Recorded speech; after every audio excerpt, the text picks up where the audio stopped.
Une femme ouvrait subrepticement une porte. Elle ouvre alors la porte de la salle de bain et voit qu'il y avait un homme qui prenait une douche à l'intérieur. Il continue de se doucher sans se rendre compte que la bonne le surveillait. À ce moment, une femme arrive et demande ce que la bonne fait là. Elle a demandé pourquoi la bonne surveillait son mari pendant qu'il prenait sa douche. La bonne a dit qu'elle apportait juste une serviette à l'homme, mais la femme dit qu'elle le ferait elle-même et prend la serviette des mains de la bonne. Elle demande ensuite à la femme de chambre de partir et dit ensuite que chaque jour qui passe, la femme de chambre était plus envahissante dans leur vie. Elle a dit qu'elle devait y mettre fin, car si elle laissait ce comportement continuer, quelque chose de grave leur arriverait. Pendant ce temps, la bonne était dans la cuisine et elle dit que la femme était arrivée juste à temps pour qu'elle voie un homme. Elle dit qu'un jour il serait encore à elle et que la femme partait toujours au travail avant l'homme. Elle dit que cela leur a donné beaucoup de temps pour être ensemble et que de cette façon, elle pourrait essayer quelque chose. À ce moment, la femme arrive et dit qu'elle avait besoin de parler à la bonne. La bonne demande s'il y avait quelque chose qui n'allait pas et la femme dit oui. Elle a dit qu'elle ne voulait pas que la bonne soit intime avec son mari et qu'elle ne devrait plus jamais lui apporter une serviette dans la salle de bain. La femme de chambre dit alors qu'elle essayait juste de les aider tous les deux, mais la femme dit qu'elle était trop intrusive dans sa vie et lui dit d'arrêter. Elle dit alors qu'elle devait partir parce qu'elle était en retard. La bonne dit alors que la femme ne savait pas à quel point elle serait encore utile à son mari. Pendant ce temps, la femme pensait à la bonne. Elle dit qu'elle avait un mauvais pressentiment à son égard, mais que malgré tout, elle faisait confiance à son mari, donc tout s'arrangerait. À ce moment, la bonne se rend compte que la femme allait travailler et cela la rend très heureuse. Elle a dit que maintenant elle pouvait mettre son plan en action. Elle a dit que maintenant le mari de la femme serait le sien. Elle se rend ensuite dans sa chambre et se faufile dans la pièce. Bientôt, elle essaie de trouver quelque chose qu'elle pourrait utiliser pour plaire à l'homme, puis commence à chercher quelque chose dans les affaires de la femme. Elle trouve du maquillage et l'utilise ensuite. Elle se dirige ensuite vers la garde-robe de la femme et commence à chercher quelque chose. À ce moment-là, elle trouve des vêtements et dit que c'était de très beaux vêtements. Elle trouve l'un des vêtements de l'homme et commence à le sentir en disant qu'il sentait vraiment bon. Elle se dirige ensuite vers leur lit et sent les oreillers.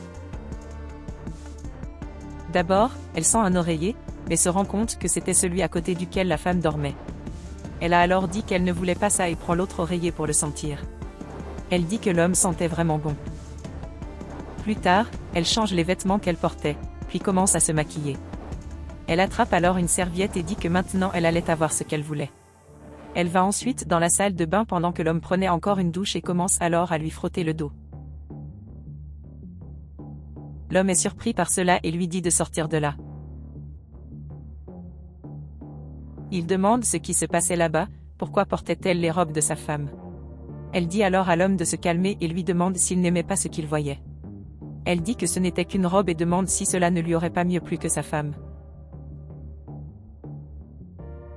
Lorsque l'homme essaie de quitter la salle de bain, la femme de chambre essaie de le toucher, mais l'homme lui dit de ne pas le toucher. Il va ensuite dans sa chambre et enfile une chemise. À ce moment, la bonne revient et demande pourquoi il est si nerveux comme ça. Elle lui a dit de se calmer et de profiter du fait qu'il était seul dans cette maison.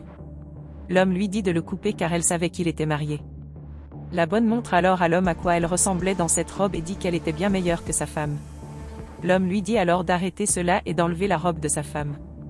Il lui a dit de le faire et de retourner ensuite chez lui, mais la femme de ménage lui a dit qu'il était très nerveux et qu'elle le ferait se calmer.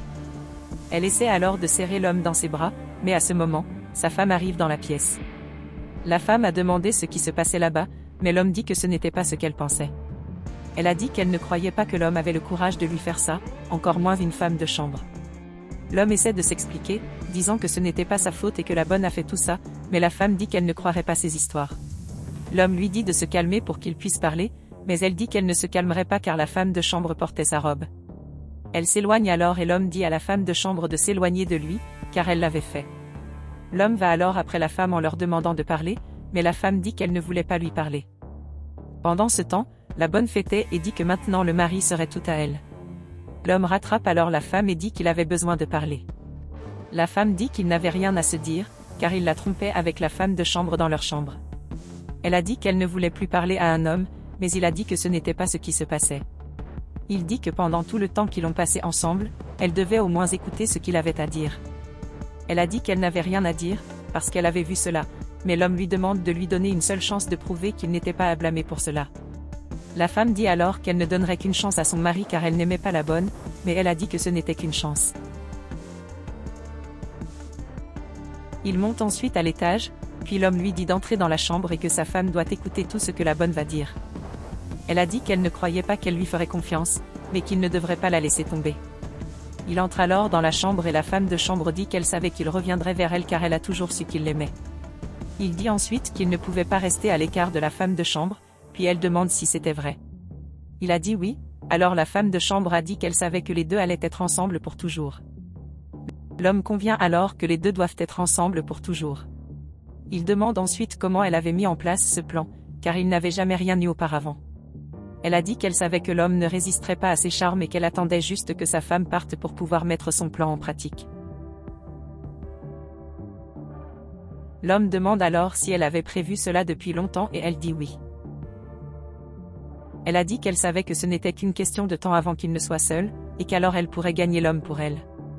À ce moment, la femme qui écoutait tout cela, s'enlace et entre dans la pièce. Elle dit alors qu'elle n'y croyait pas et la bonne lui demande ce qu'elle faisait là, puisqu'elle était partie. La femme dit que la bonne quitterait cette maison et lui dit d'enlever la robe qu'elle portait. La bonne dit qu'elle ne pouvait pas perdre cet emploi car elle devait s'occuper de sa mère et payer ses factures. La femme dit qu'elle aurait dû y penser avant d'essayer de rester avec son mari, mais la bonne dit que tout était de la faute de l'homme. La femme dit que c'était un mensonge, parce qu'elle avait entendu tout ce qu'elle avait dit et ensuite, l'homme lui dit de quitter sa maison et de ne jamais y revenir.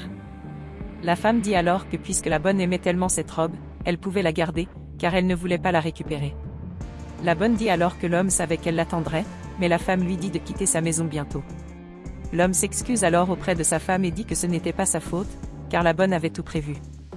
La femme dit alors qu'elle ne pouvait pas croire qu'elle avait mis une personne à l'intérieur de sa maison et que cette personne avait presque mis fin à son mariage. L'homme dit alors que la seule façon de vraiment connaître une personne était de lui donner la liberté. La femme s'excuse alors auprès de son mari d'avoir douté de lui, mais il lui dit qu'elle n'avait pas besoin de s'excuser auprès de lui.